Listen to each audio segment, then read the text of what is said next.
Ils étaient 3200 selon la police et 7000 selon les manifestants à défiler mardi dans les rues de la ville rose pour protester contre les suppressions de postes dans l'éducation nationale. En Haute-Garonne par exemple, aucun poste n'a été créé pour accueillir les 1200 élèves supplémentaires lors de la rentrée 2011.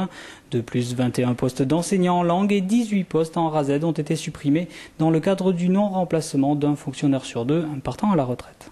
L'école publique ne peut pas être gérée par des chiffres, par la calculette. Nous travaillons avec l'humain, nous travaillons sur l'avenir d'une société. Les enfants ont besoin d'être bien encadrés pour permettre de résorber les inégalités scolaires. Ils ont besoin d'être aidés dans certaines situations. Donc il y a besoin pour cela de personnel spécialisé. On a besoin de pouvoir travailler en petits groupes à des moments donnés. On a besoin des enseignants spécialisés dans certains domaines. Voilà, nous voulons dire tout cela aujourd'hui de manière très forte. Avec les suppressions de cette année, les enseignants du public comme du privé qui s'étaient donné rendez-vous place Jeanne d'Arc pour faire entendre leur mécontentement estiment trop élevé le nombre d'enfants par classe, certaines classes atteignant quasiment les 32 élèves. Il ne devrait pas y avoir une classe à plus de 25 élèves. Nous avons chiffré très concrètement dans le primaire pour ramener ne serait-ce que la moyenne par école, et encore je ne dis pas par classe, la moyenne par école à 25 élèves, il faudrait 420 postes dans notre département.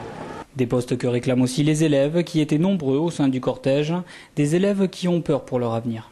Je pense qu'il ne faut pas séparer ce problème d'un problème général de la société, qui est un problème de manque d'avenir, de manque, je dirais de manque d'utopie et de manque de projets réellement créatifs. Car bien sûr, même certains candidats de gauche ont des projets tout à fait intéressants, mais je pense qu'il y a aujourd'hui une véritable nécessité de changer et d'inventer des formes d'action nouvelles et une société nouvelle.